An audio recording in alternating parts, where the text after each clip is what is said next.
কোনো ঘোষণা ছাড়াই আজকে কিন্তু ঠাকুরগাঁয়ে যে পেট্রোল পাম্পগুলো রয়েছে সেই পেট্রোল পাম্পগুলো বন্ধ রয়েছে, তেল দিচ্ছে না। যতটুকু কথা বলে তাদের সাথে জানতে পারলাম যে অনির্দিষ্টকালের জন্যই তাদের এই ধর্মঘট, এবং আজকে সকাল থেকে কিন্তু ঠাকুরগাঁও শহরের যতগুলো পেট্রোল পাম্প আছে সবগুলো পেট্রোল পাম্পের অবস্থা এরকম যে পেট্রোল পাম্পগুলো সব বন্ধ করে দেওয়া হয়েছে এবং কোনো প্রকার তেল সরবরাহ করা হচ্ছে না।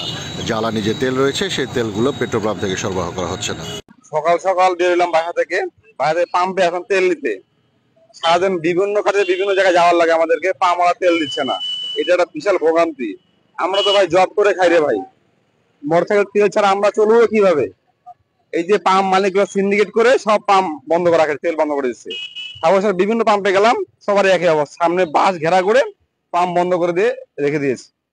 তেল নাই, গাড়িতে আমার ঠেলে নিয়ে আসলাম, এখন তো তেল দিচ্ছে না। বলে ঠিক আছে, বা তোমার মীমাংসা হবে, তারপরে আসে নেবো, খালি গাড়িটা বাড়ি নিয়ে যাই।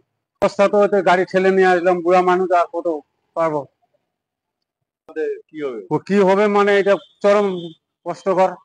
আসলে আমরা যারা চাকরিজীবী আছি, অফিসিয়াল কাজে বেরোতে গেলে আসলে অফিসে থাকার তো সুযোগ নাই, যেহেতু আমরা সবাই চাকরিজীবী, কর্মজীবী, কাজের উদ্দেশ্যে সবারই বেরোতে হয়। কিন্তু এই মুহূর্তে তেলের ভোগান্তির কারণে আমরা আমাদের কাজটা প্রপার টাইমে করতে পারতেছি না। আসলে অনেকটা ভোগান্তি হচ্ছে, এটা আসলে বলার শেষ নাই। আমরা চাই দ্রুত এই সমস্যাটা সমাধান হোক।